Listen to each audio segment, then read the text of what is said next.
The most common criticism of Christianity from Jews and Muslims is that Christianity is idolatrous because we put a man up in place of the invisible God. And then, of course, the role of Mother Mary and the saints in Catholicism and Orthodoxy just compounds this and brings even more condescension. Now, from a particular point of view, that sounds like a very valid criticism. But notice I said from a particular point of view. Of course, the response to that would be no, not only from a particular point of view, but from every point of view. Because God is obviously beyond the form of a man. God is too big to be limited to the form of a man. So the real issue here is about reducing God or confining him within limits. When we're speaking about God, we're speaking about the absolute. That which is ultimately beyond all limitations, all borders, all forms. Regardless of your religion, if your conception of God is this but not that, who spoke here but not there, and said this but not that, then but not now, then that conception is also just a form. It's a set of limits. It's not the absolute. It's a relative concept. Relative because it relies on what's not it in order to be it. So what those particular Jews and Muslims are attempting to say without realizing it, because anyone who makes that criticism doesn't really have a metaphysical background, is that we Christians are putting the relative up in place of the absolute, or placing the relative above the absolute. Metaphysically speaking, the invisible God that ordinary Jews and Muslims refer to when they make this claim of superiority is no different from an ordinary Christian's conception of Christ as God.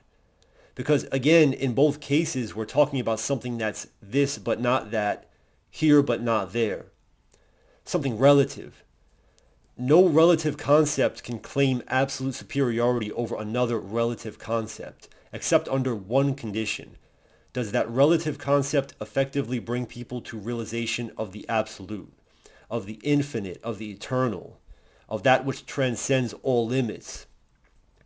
In the case of the God, or we could even say the gods of the Torah, the Gospel, and the Quran, the answer is clearly yes, on all three counts. Clearly those three texts and traditions, which are generally seen as incompatible with each other, are all effective at leading those who embrace and follow them to realization of the absolute. When we realize that the absolute speaks everywhere, at all times, through everyone, what we mean by that is not that the homeless guy shouting on the corner is of the same level as the prophets and the saints. What we mean is that everything is either said actively by God, through whom he divinely guides, such as a prophet or a sage, or passively by him, through what he allows to be said.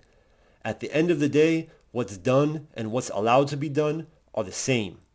What's done and what happens are the same, with the only distinction being that one side is there to show you what to move towards, and the other is there to show you what to move away from. One side is there to show you what to embrace, and the other is there to show you what to reject, like the positive and negative poles of a magnet. But they're both equal and necessary sides of the same path. All relativities, all particularities, all dualities must give way to the absolute, to the universal, to the non-dual. But the absolute reveals itself to us through the relative. Arguments about one relativity being better or less relative than another relativity, about our relative view is less relative than your relative view, like this argument that's made against Christianity, are only for those whose views are no more sophisticated than the one they imagine themselves to be criticizing. If we want to remain stuck in a loop of relativity, which is akin to groping around in the dark, then we can keep making these relative arguments. But if we want to understand the absolute nature of God, then we have to look past the relative and acknowledge the fact that only the absolute can be absolute.